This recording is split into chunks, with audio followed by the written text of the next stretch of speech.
사람은 전염병 같은 자다. 그랬죠. 그리고 이단의 우두머리다. 나사렛 이단의 우두머리다. 이게 바울이 가지고 있는 제목이었습니다. 그래서 우리 청년들 중에서 혹시 이런 사람 있어요? 전염병 같은 사람. 가는 곳마다 입만 열면 예수만 말해요. 그래서 옆에 사람들 계속 전염을 시켜요. 이게 이렇게 되는 게 바람직한 거죠. 그죠? 그냥 가 있으면 이 사람을 통해서 균이 계속 나와, 예수 균이. 그래서 사람을 다 변화시켜버려요. 지금도 정말 바울과 같은 사람이 몇 명만 있다면, 그죠? 인구가 이렇게 많을지라도. 근데 사실은 많겠죠. 우리가 못 봐서 그렇죠. 그죠? 우리가 못해서 그런 거지. 그래서 좀, 우리가 좀 분발을 해야 되겠습니다. 물론 은혜 주셔야 되는 거지만. 자, 이제 이렇게, 막 이제 그 변호사를 데리고 와가지고 막 이제 법정에서 고소를 했단 말이에요. 그럼 이제,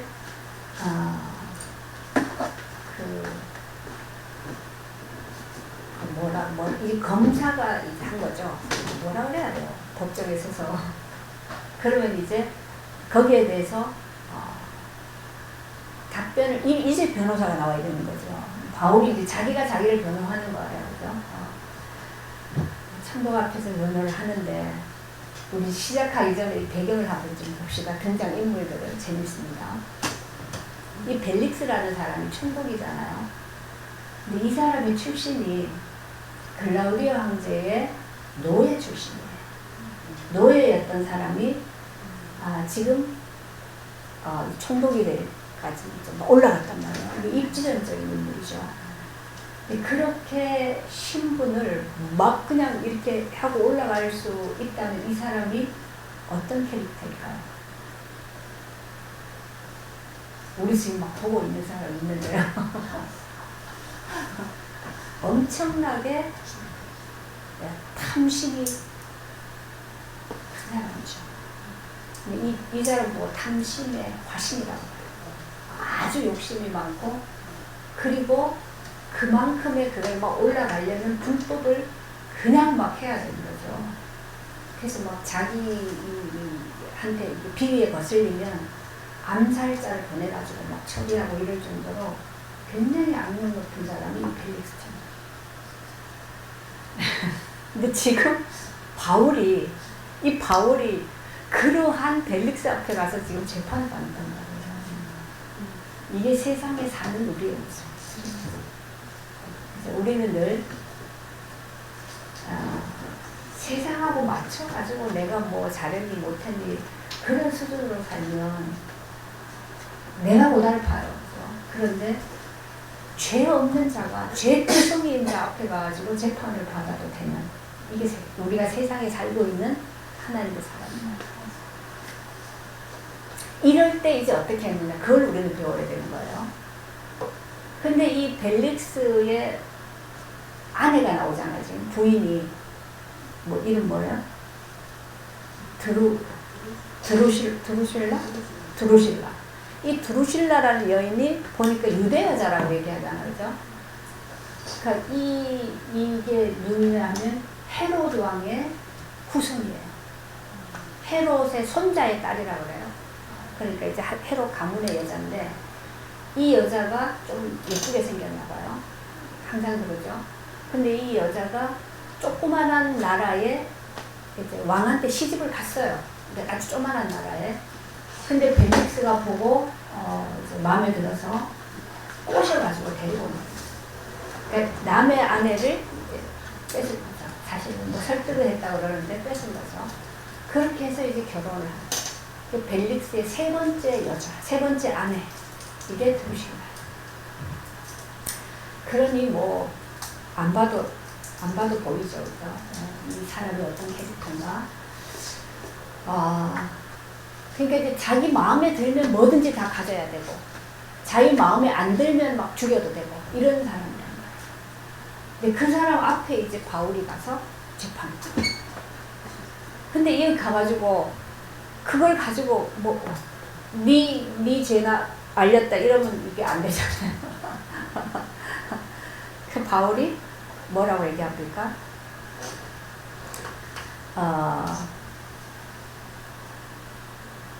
당신이 여러 해 전부터 이 민족의 재판장이 된 것을 내가 알고, 당신이 이제 이 민족의 재판장이기 때문에 나는 지금 재판장 앞에 선 사람으로서 지금 하겠다 이런 말이에요. 이 사건에 대해서 기꺼이 내가 변명하겠다 이렇게 얘기합니다. 그러면서 내가 예루살렘에 예배로 올라간 지가 열이틀밖에 안 됐고 나는 가서 누구와 거기서 변론을 한 적도 없고 말싸움을 한 적도 없고 누굴 소동하게 한 것도 없고 아무것도 한 게 없다. 이제 내가 고발하는 모든 사람에 대해서 능히 당신 앞에서 내세울 것이 없다. 저들이 나한테 뭐라고 말하는데 아무 상관이 없잖아. 그런데 그거는 나하고 상관이 없는 일인데, 그런데 내가 당신에게 고백할 말이 있다. 지금 요거예요. 하나님은 바울을 왜 여기까지 사실 호송을 받고 왔지만 여기까지 와서 이 재판장 앞에 서게 했는가? 그죠? 지금 말한 요것 때문에. 우리는 재판장에 끌려가서 이것부터 이제 우리는 거기서 이미 죽어버려요. 이게 하나님 앞에 죽는 게 아니고 사람 앞에 죽어버려요. 막 낙담을 해가지고 이제 뭐 어떻게 해야 되는가, 막 온갖 인본주의 다 쓰고 사람 바지가랑이 잡고 늘어져서 도와달라고 그러고 막 그런단 말이에요. 근데 모든 거에는 하나님이 이유가 있다. 그래서 바울이 저들이 지금 고소하고 막 그런데 그건 나하고 아무 상관없다. 근데 내가 지금 고백할 말이 있다. 그러면서 뭐라고 얘기합니까? 나는 저 사람들이 이단이라고 하는 도를 따랐어. 저들이 이단이라고 하는 도, 그게 뭡니까? 네. 예수도. 그래서 십자가도. 저들이 이걸 이단이라고 해요. 근데 저들이 믿는 하나님과 지금 바울이 믿는 하나님이 다르죠. 그래서 다르다고 이단이라고 하는 거예요. 그럼 저들은 어떤 하나님을 믿어요?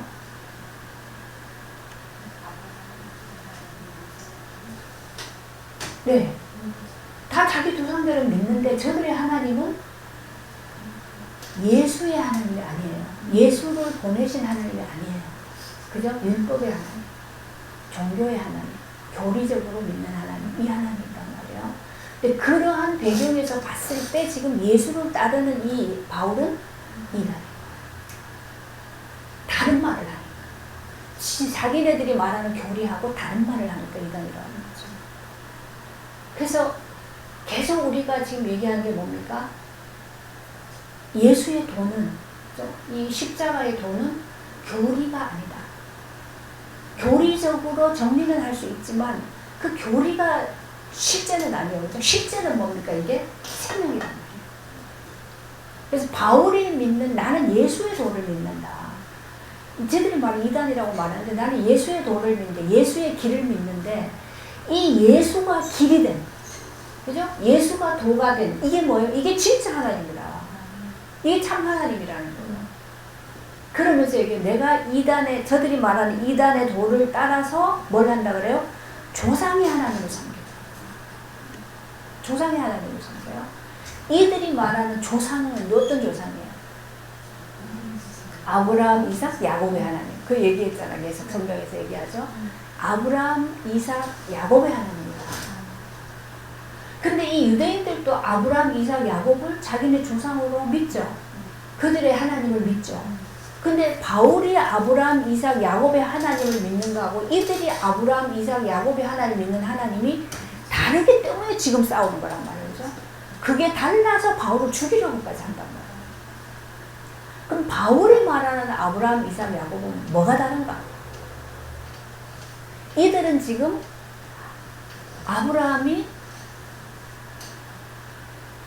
아브라함의 자기들이 혈통이라고 얘기하는 거죠. 우리 후손. 이 피를 가지고 얘기하는 거죠. 그 핏줄을 따라서 우리 조상이에요. 근데 바울이 말하는 아브라함은 그 육신의 핏줄을 얘기하는 게 아니라 하나님이 아브라함을 불러내서 믿음의 조상으로 세웠단 말이죠. 그리고 복의 근원으로 만들었단 말이에요. 이걸 하나님이 바꾸신 아브라함입니다. 그 아브라함이 원래는 우상의 그 어둠 속에 거기 망하는 그곳에서 이미 고통 속에 멸망하는 가운데 있는데 하나님이 불러내서 나왔다 그랬어요. 그죠? 나와서 가나안으로 갔다. 가나안에 가서도 여전히 아브라함으로 살았는데 하나님은 이 아브라함을 아브라함으로 바꾸시는 과정에서 계속 하나님 아브라함에게 하신 일이 있단 말이에요. 육신으로 사는 아브라함을 계속 바꾸어 가신 거예요. 결론적으로는 어디서 완전히 바꾸셨어요? 이삭을 낳게 하신 거예요. 아브라함이 낳으려고 했던 자식은 이스마엘이란 말이에요. 육신을 통해서 내 후손을 낳으려고 했는데 하나님은 그 육신의 씨가 아니고 사람으로서는 할 수 없는, 그죠? 그래서 끝났는데 하나님이 하나님의 약속대로 하나님의 생명으로, 그죠? 오실 메시아를 지금 여기에서 나타내 보여줘야 되기 때문에 이 메시아의 혈통을 따라서 이 하나님이 하시는 이 아브라함의 후손 이 씨를 통해서 메시아를 보내야 되기 때문에 그 일을 아브라함을 통해 하셨단 말이에요. 근데 이게 아브라함 자신의 힘으로 능력으로 한 게 아니고 아브라함이 모든 걸 할 수 없을 때 그때 하나님이 이삭을 주셨다. 그렇죠? 그래서 이삭은 아브라함이 100세에 낳을 수 없는 중에 하나님이 주시겠다 하시고 주셨다. 근데 그리고 나서도 하나님이 어떻게 했어요? 그 이삭이 자라가지고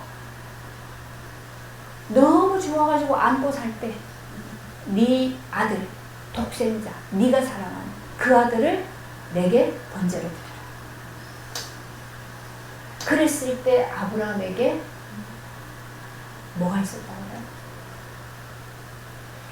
아브라함은 이삭을 내가 낳은 내 힘으로 만든 게 아니기 때문에, 그죠? 내가 한 게 아니기 때문에 뭘 알아요? 하나님이 이유가 있어서 주셨고 하나님이 이 이삭을 통해서 하나님이 일을 하실 거라는 것이 알아진 거예요. 우리가 이게 중요한 거예요. 사는데 우리가 하는데 뭘 하는데 자꾸 내 힘으로 해요. 내가 지난 수요일 날 얘기했죠. 열심히 최선을 다해서 막 하는데 엉뚱한 거래.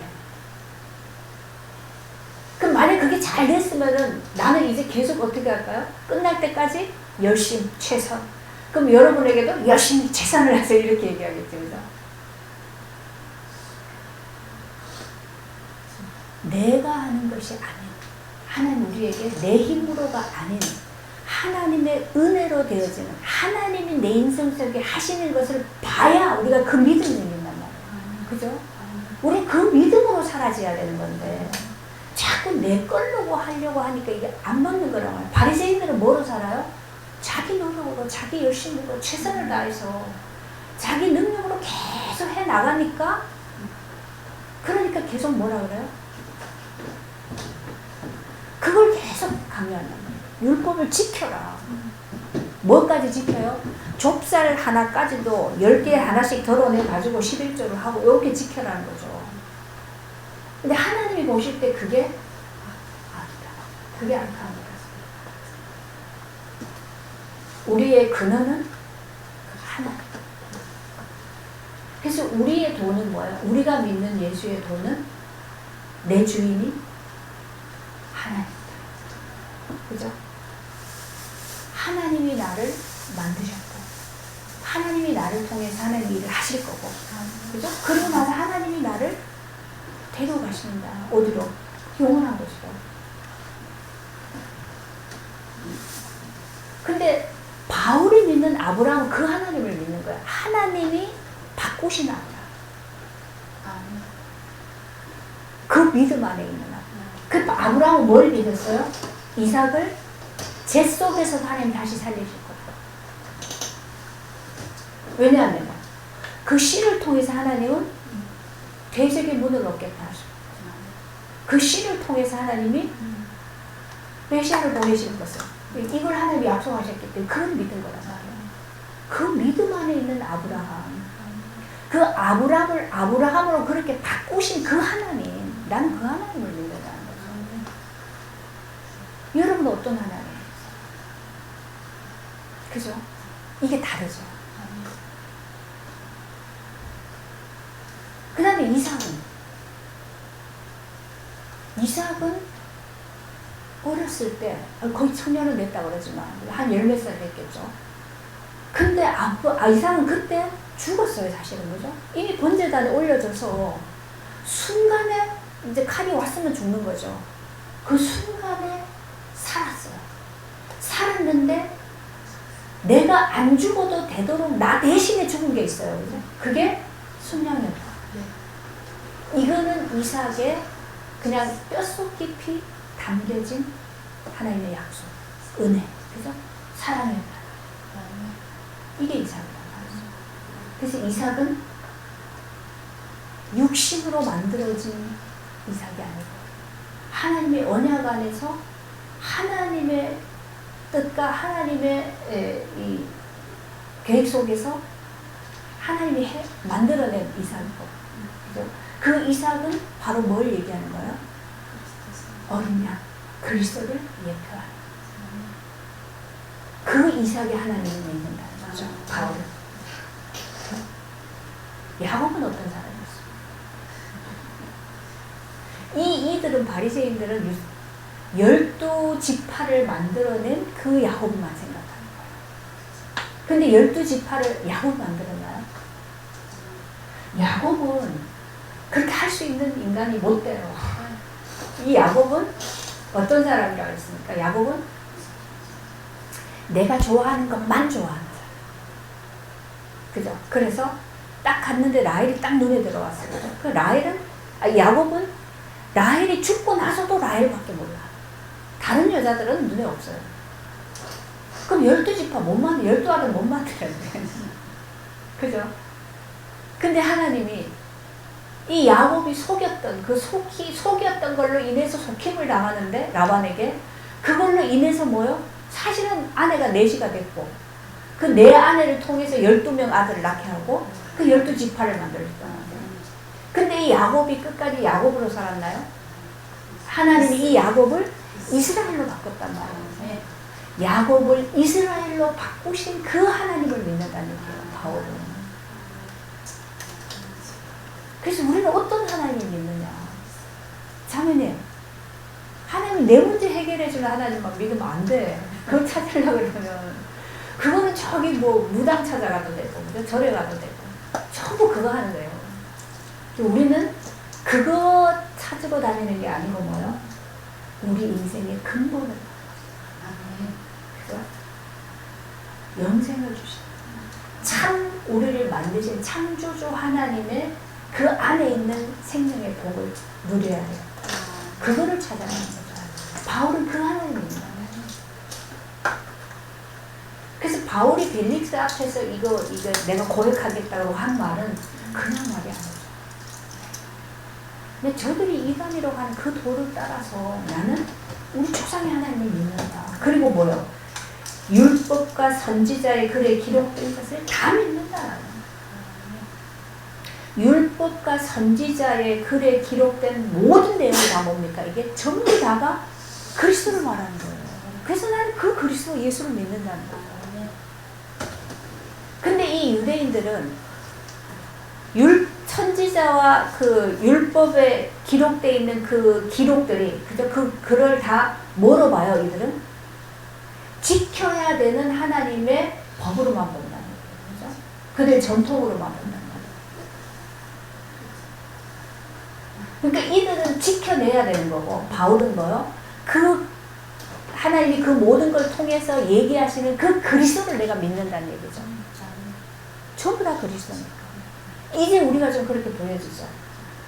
구약에서부터 전 성경이 그리스도에 대해서 얘기하고 있다. 그게 다른 말로 하면 구원에 대해서 얘기하고 있다. 다른 말로 말하면 하나님 나라에 대해서 얘기하고 있다. 그 얘기죠. 근데 이것을 가지고 교리화 시켜가지고 이거를 요거는 요런 말이니까 요렇게 탁탁탁탁 정리를 해서 그거를 이제 학문적으로 가르치면 유대인들처럼 우리가 믿는 딱 요 경전을 가지고 있는 이렇게 되거든요. 근데 우리는 절대적으로 우리 기독교는 다른 종교하고는 근본적으로 차이가 있다. 그게 딱 내세우는 게 뭡니까? 그게 부활이다. 어떤 종교에도 다른 데는 부활이 없다. 그죠? 근데 우리는 부활은 있다. 이게 부활이고 뭡니까? 이게 생명이다. 그 모든 종교는 우리의 육신의 생명, 이거 호흡하는 거, 이것만 가지고 믿고 이거 안에서 이걸 못 벗어나죠. 이것만 가지고 사는데 우리는 이 육신의 생명이 아닌 부활의 생명. 우리가 예수를 믿는 순간 그 부활의 생명으로 사는 이게 우리가 기반인 기독교란 말이죠. 이 예수교가 이거란 말이에요. 그래서 바울은 나는 예수의 도를 믿는다. 그걸 따라서 우리 조상의 아브라함과 이삭의 야곱의 하나님을 믿는데 그 기록된 모든 성경은 다 뭐요? 그리스도에 대해서 말하고 난 그걸 다 믿는다. 우리가 요거는 믿고 요거는 못 믿겠고 그게 아니죠. 자유주의 신학자들은 요거는 믿고 요거는 안 믿어요. 그게 다 뭐에서 나온 겁니까? 이성에서 나온 거죠. 이성적으로, 논리적으로, 합리적으로 맞으면 믿고 그건 무슨 믿음이에요? 그건 사람이 쓰는 거예요. 또 유대인들이 기다리는 바 하나님께 향한 소망을 나도 가졌어요. 이들이 바리새인들이 지금 무슨 소망을 가지고 있어요? 부활에 대한 소망을 가지고 있어요. 나도 그 부활을 믿는다. 근데 그 부활은 뭡니까? 의인과 악인의 부활이 있으리라 합니다. 의인과 악인의 부활. 그러면 구약에서 말했던 의인과 악인의 부활은 어떤 겁니까? 시편에 보면 다윗이 계속 고백했던 게 있어요. 그죠? 그 다윗이 항상 다윗은 의를 행했죠. 나를 죽이려고 하는 그런 원수도 정말 죽일 수 있는 찰나가 왔는데도 손 안 댄단 말이죠. 그리고 어떠한 것도 뭐 아들이 나를 반란을 일으켜서 죽이려고 해도 다윗은 항상 의를 행하고 선한 일을 하고 하나님을 올바로 살려고 노력했고 발버둥 쳤던 거예요. 근데 악한 자들이 항상 다윗을 공격했단 말이죠. 늘 공격하고 괴롭히고 막 그렇게 했는데 그럴 때 뭐를 계속 고백해서 이 구약의 그 믿음의 사람들은 다 그 모든 악한 것들에 대해서 하나님이 보복해 주실 거다. 그걸 믿었죠. 그게 이런 거에서 나온 거예요. 의인은 의인의 부활로 하나님이 보상하시는 것으로 나오고 악인은 부활하는데 심판을 받아요. 이게 이들이 믿는 부활이에요. 맞죠? 근데 우리도 그런 마음이 있죠. 악한 자는 죽어도 하나님 그 심판대 가면 거기서 심판을 받죠. 그죠? 결국 우리 뭐라 그래요? 지옥불에 들어간다 이렇게 얘기하죠. 그럼 의인은 부활하는데 하나님의 상급을 받는 거예요. 영원한 하나님 나라로 간다. 이 부활을 믿잖아요.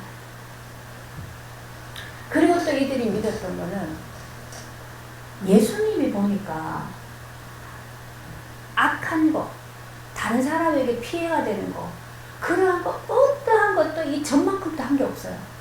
그죠? 다 사람들을 도와주고 살려주고, 그죠? 다 이렇게 선한 일을 하셨지? 그런데 이 예수님이 무자비하게 공격을 당하고 박해를 당하고 그렇게 죽으셨단 말이죠. 그러니까 이런 의인이 죽으셨는데 하나님이 당연히 살려주시겠지. 그런 거에 대한 그 믿음이 있었어요.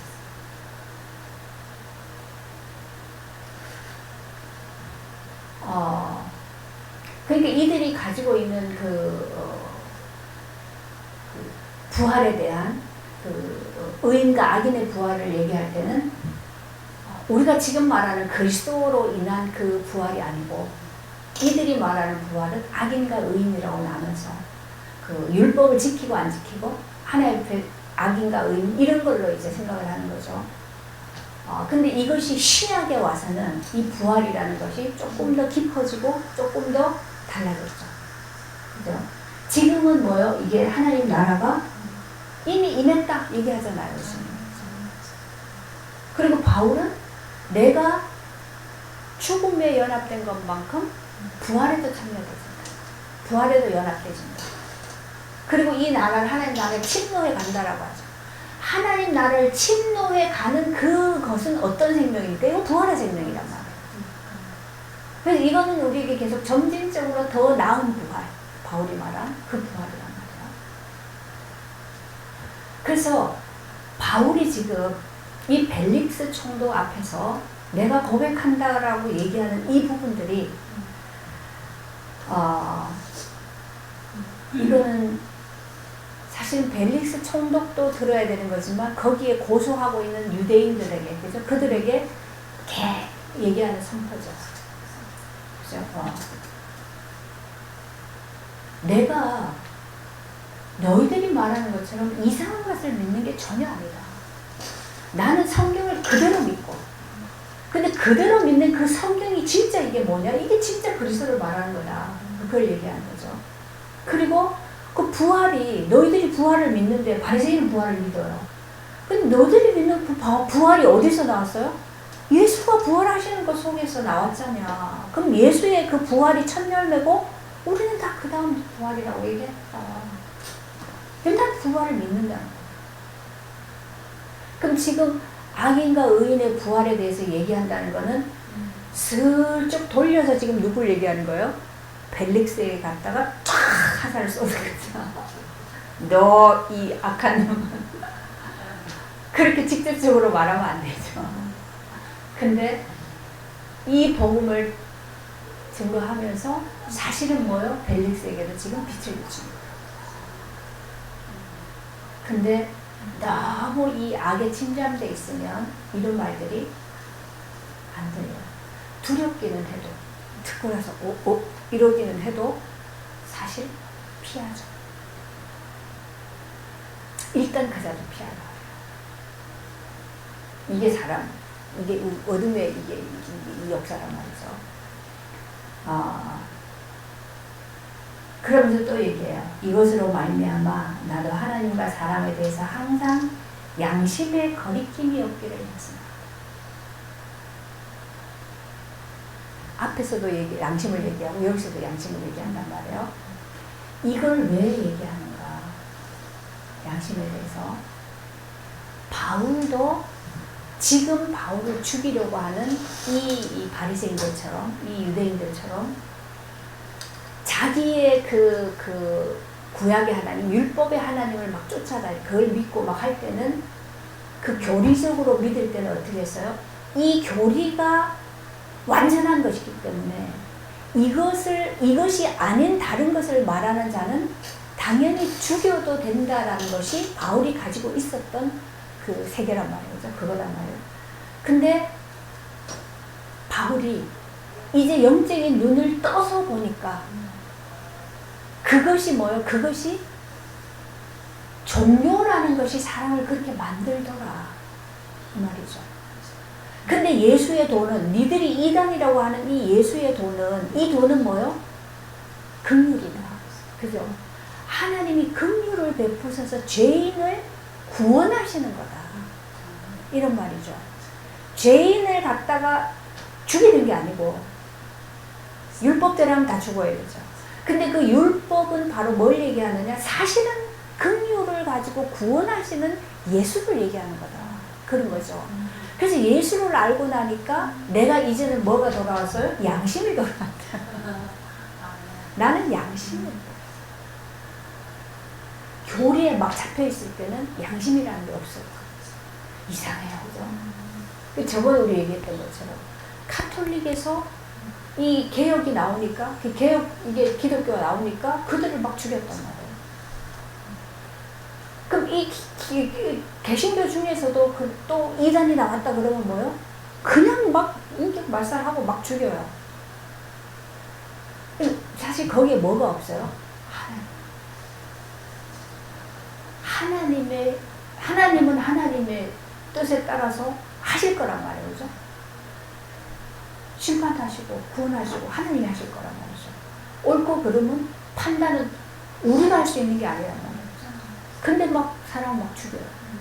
지금 그때에도 뭐예요? 예수 믿는 자들을 다 잡아서 옥에 가두고 죽이고 막 했단 말이에요.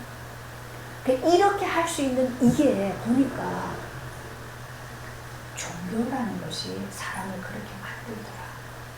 근데 내가 참 예수의 도를 알고 나니까 내가 이제는 뭐요? 양심의 거리낌이 없는 거예요. 부자하게 사람 그렇게 핍박하고 죽이고 그런 거 나는 이제 안 한다. 말이 맞는 것 같아요. 이상하죠. 하나님을 잘 믿는다고 하는데 그 하나님 믿는 자들을 죽여요. 교리가 다르다고. 그죠?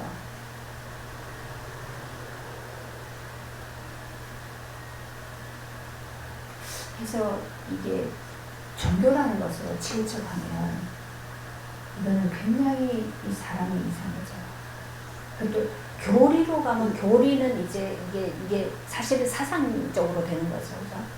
그래서 어떤 데는요, 이거를 이렇게 사상으로 만들어가지고 집어넣는다고 해요. 보통 이단들이 그렇게 많이 해요. 그죠? 그 교리를 사상화시켜서 사상으로 집어넣어버리면 이 사람은 다 거기에 완전히 잡혀버리는 거죠. 이게 우리 지금 말하는 무슨 사상, 그죠? 이게 사람을 완전히 이상하게 만들어요. 거기 잡혀버리면 그 다음에는 양심이라는 게 작동을 안 해요. 그래서 온갖 불법을 저질러도 거기에 대해서 그 가치만 있으면 그 다음에 일어나는 양심에 뭐 어떤 것도 아무 가치를 갖지 않아요. 이렇게 돼버리는 거란 말이에요. 그래서 그러한 역할의 종교라는 것이 굉장히 많이 깊이 그렇게 해요. 그래서 우리 이단들 보면 너무나 우리가 봤을 때 그냥 어떤 걸로도 이해가 안 되는 일들이 막 일어나는데 뭐 가족을 완전히 해체시키고 그죠? 그래서 완전히 그냥 뭐 너무 이상한 걸 하는데도 그들은 전혀 그런 거에 대한 가치가 없어요. 그래서 이런 부분들을 우리가 보면서 복음이라는 거, 종교라는 거, 그래서 이런 거를 잘 봐야 돼요. 참 복음은 절대 그런 게 없어요. 그래서 진리 안에서는 뭐 자유하다고 그랬잖아요. 우리는 어디에 매인 게 없어요. 자유해요. 그런데 하나님이 우리를 가만 어디로 이끌어 가셔요? 말씀으로. 그죠? 진리 가운데. 진리 안에서 자유한 거예요. 근데 이게 교리가 사상적으로 이렇게 들어와 버리면 그것만 옳다는 거예요. 그것만 옳기 때문에 다른 거는 다 틀린 것이다. 딱 구분을 시켜놓고 거기 딱 가둬버리죠. 이래서 거기에 이제 노예처럼 돼요. 그러니까 한번 그게 들어오면 빠져나오기가 정말 쉽죠.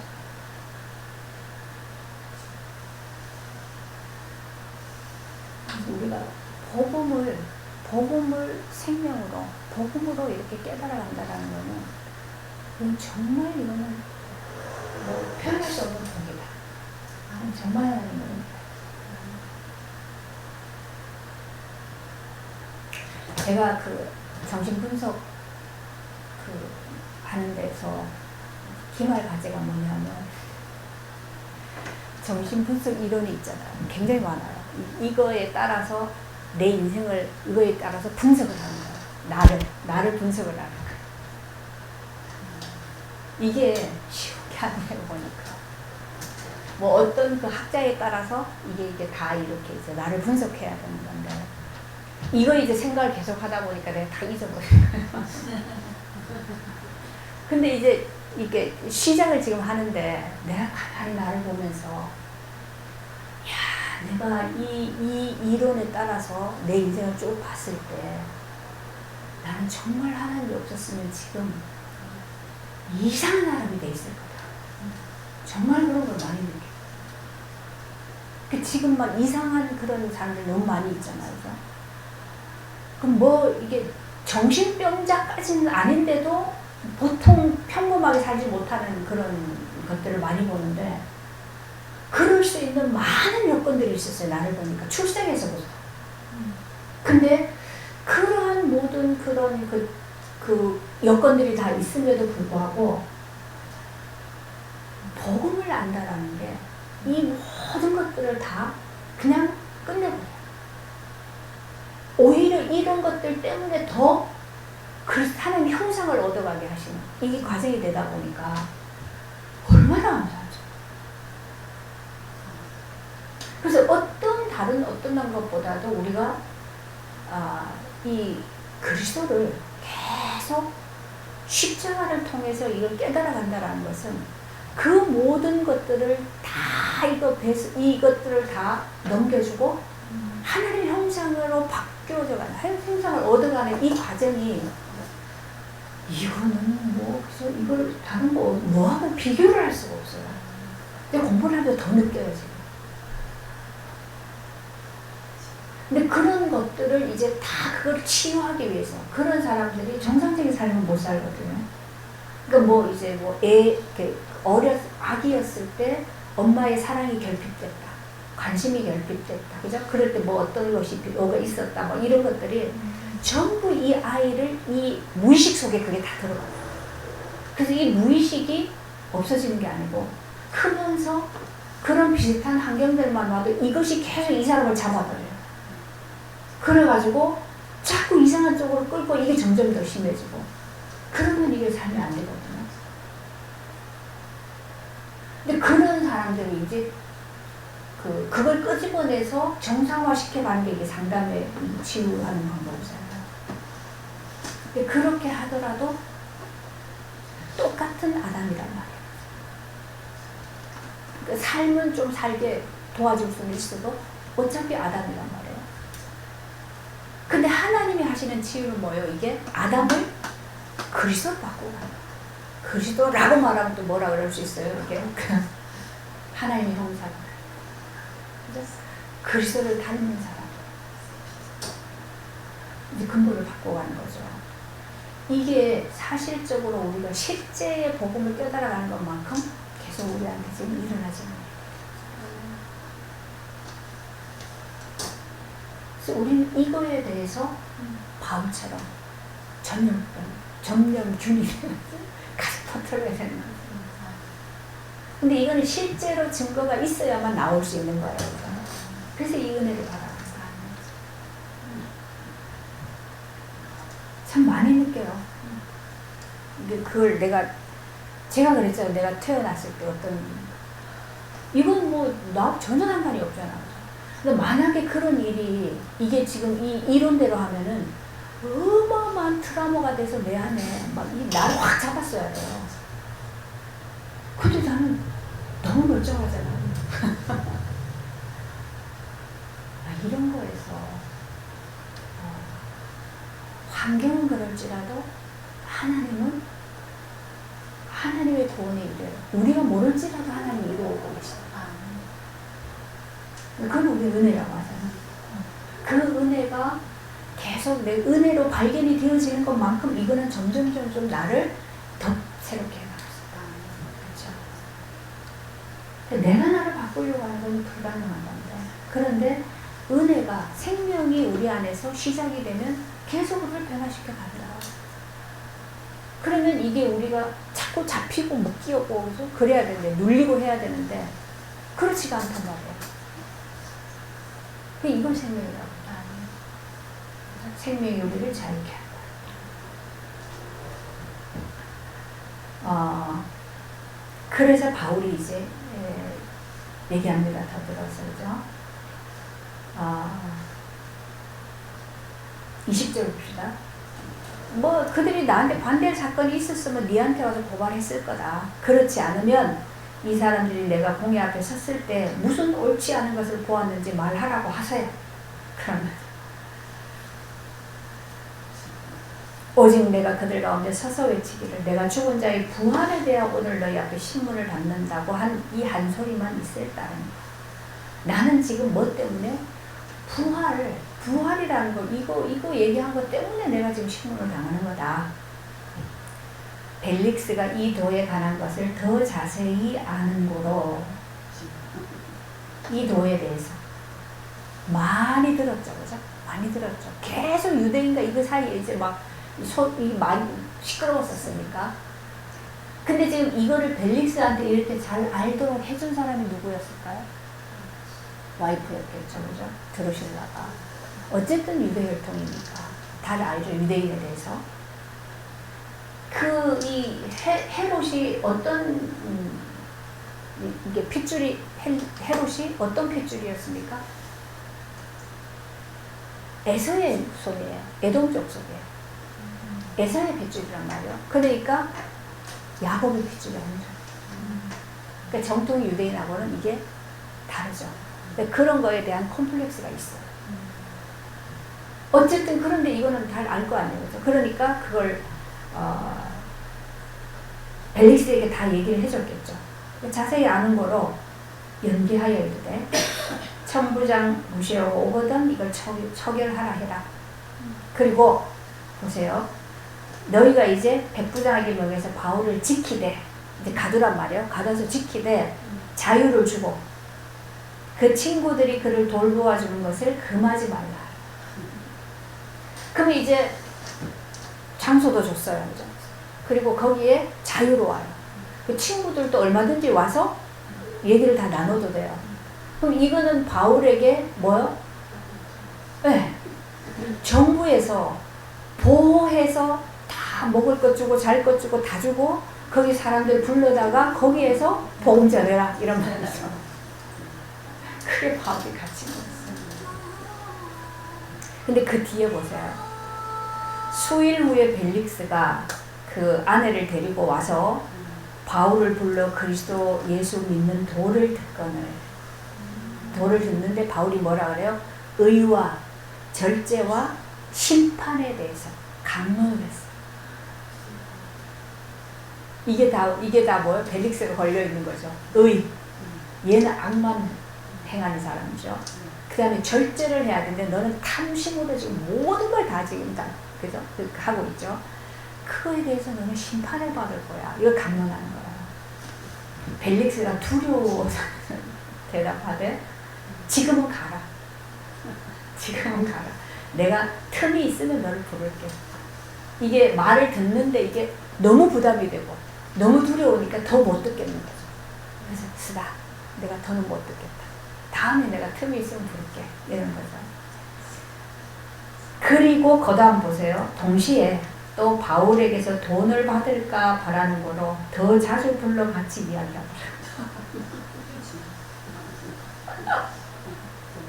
이 탐심이. 그러니까 이 정치하는 사람들이 얼마나 돈에. 지금 뉴스 계속 나오잖아요.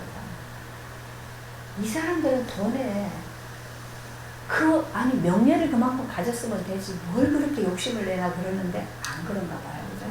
그 자리에 가면 계속 돈에 대한 탐심이 이 사람들을 사로잡아 버려. 계속 부족하지 않은데도 계속 더.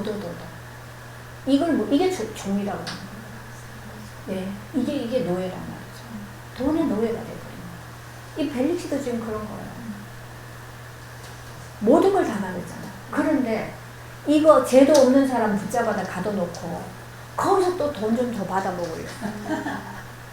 이렇게 치사한 게 이게 이런 사람은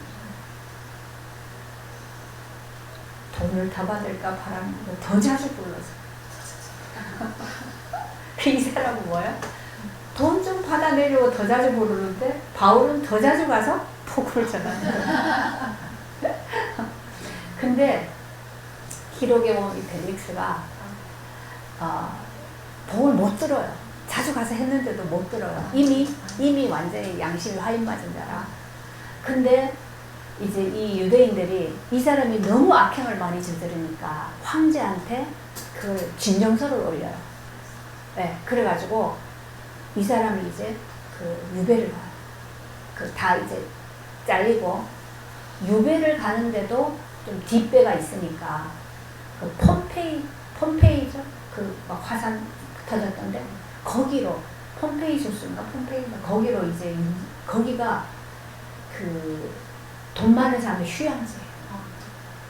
그러니까 그렇게 좋은 데가 유배를 그런 데도 가요.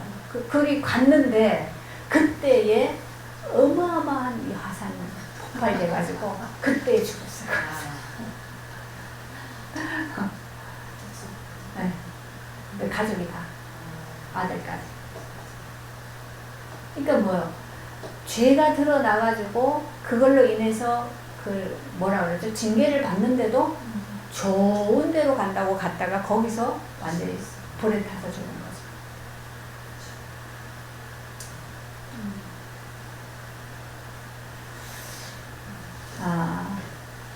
이태가 지난 후, 이 2년이죠. 2년이 지난 후, 고르기오 베스도가 벨릭스의 소임을 이어받으니 벨릭스가 유대인의 마음을 얻고자 하여 바울을 구려하여 됩니다. 죄가 없는 건 알아요. 근데 뭐 때문에? 유대인의 마음을 얻기 위해서 바울을 계속 가둬둡니다. 구려하여 됩니다. 그럼 이게 이제 세상적으로 볼 때는 너무 억울한 일이죠. 이렇게 억울한 일이 어디 있어. 근데 이게 하나님의 일 속에서 보면 바울이 만약에 전도한다고 돌아다니면 계속 핍박받을 거 아니에요. 그죠? 얼마나 박해가 많았어요. 막 돌로 쳐서 죽이기까지 했는데. 근데 너무 좋은 장소. 이 가이사랴 이 곳이요. 바울이 잡혀간 가이사랴가 그 헤롯이 그리스의 아테네를 벗떠가지고 다 설계해서 만든 너무너무 막 멋있는 그런 그곳에 가서 그곳에서 방황하는 거기 이게 바닷가 도시거든요. 얼마나 좋은 데 가서 휴양할 거죠 사실은. 그러면서 복음 전하고.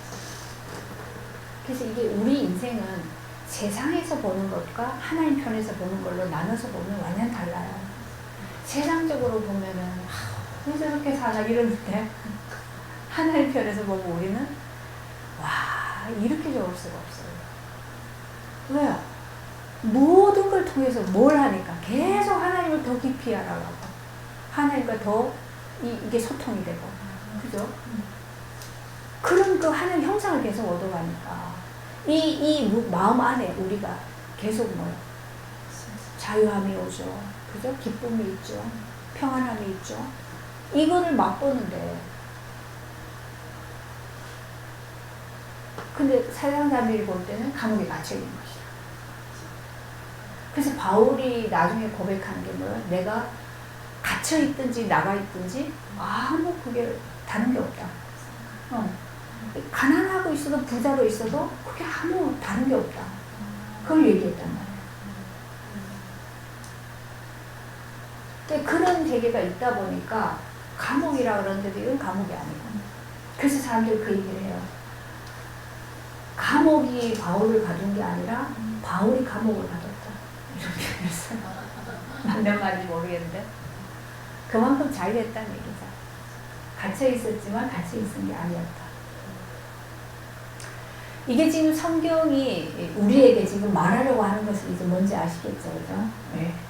우리 인생은 하나님이 일하시는 것 속에 들어갈 때, 그 우리와 상관이 없이 세상에 하나님 나라를 임하게 하는 일에 우리가 쓰여지고, 그것이 이게 사실은 뭐예요? 영원한 상급이라는 거예요.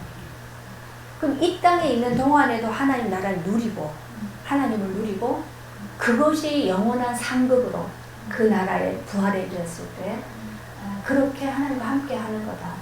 이게 하나님이 우리 인간에게 주시는 최고의 축복이다. 그죠? 그것을 지금 성경을 통해서 계속 얘기하고 있는 거예요. 근데 이런 성경을 바리새인들처럼 해석을 해버리면 이게 하나의 교리로 가둬버린단 말이에요. 그렇죠. 근데 바울은 거기에서 그 너희들이 말한 그 하나님이 아니고 나는 이 이란이라고 말하는 그 도를 따라서 내가 그 조상의 하나님을 믿는다. 성경을 다 믿는다. 근데 거기서 내가 뭘 얘기해? 지금 부활을 얘기한다는 얘기야. 그죠? 이게 우리 얘기가 맞아요. 그래서 우리가 이 부활의 이 생명의 은혜, 이 복을 누리기 위해서는 지금 우리에게 필요한 거는 뭐야? 십자가가 필요하다.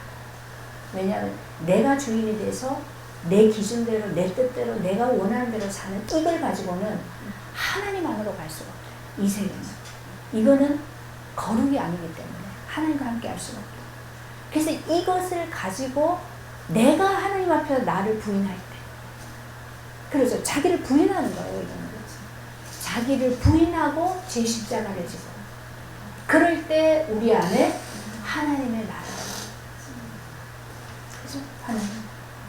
그럼 이게 일을 하지 말라는 게 아니죠. 공부를 하지 말라는 게 아니죠. 일을 하는데 나를 부인하고 하나님이 주인이 되도록 그 과정을 가다 보면 이게 나는 어떤 방법으로 어떤 지혜로 하는지를 모르는데, 그런데 그렇게 자꾸 나를 부인하고 가다 보면 하나님이 나를 통해서 하시는 게 나타나진다라는 거죠. 그걸 복음이라고 하는 거죠. 근데 이 내가 가야 되는 길 자체를 모르다 보면 계속 나는 어디로요? 그냥 하나님과 엇나가는 길로 계속 막 달려간다는 거죠. 그거를 좀 우리로 하여금 깨달을 수 있도록, 볼 수 있도록 자꾸 우리에게 지금 비춰주는 거죠.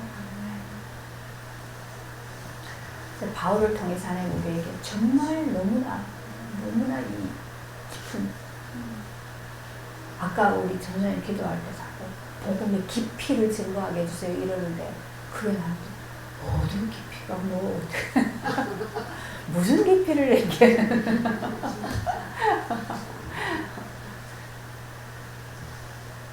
그리스도가 그리스도예요. 생명을 가진 거예요. 이것이 우리가 참 사는 길이다. 이게 생명의 길이죠. 하나님, 바울이 생명의 비밀을 알고 이 도를 누릴 때 그가 경험하고 증거했다.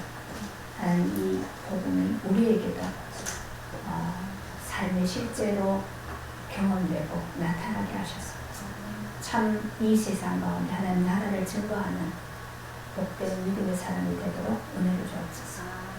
그 길이 나타나는 것은 십자가의 고난의 길로 나타나지만 그것이 생명이고 그것이 하나님 나라를 얻어가는 영원한 생명의 길이기에 하나님 온전히 그 길을 갈 수 있도록 하나님이 힘을 주시고 하나님이 함께 하시고 인도하여 주옵소서. 예수님의 이름으로 기도합니다.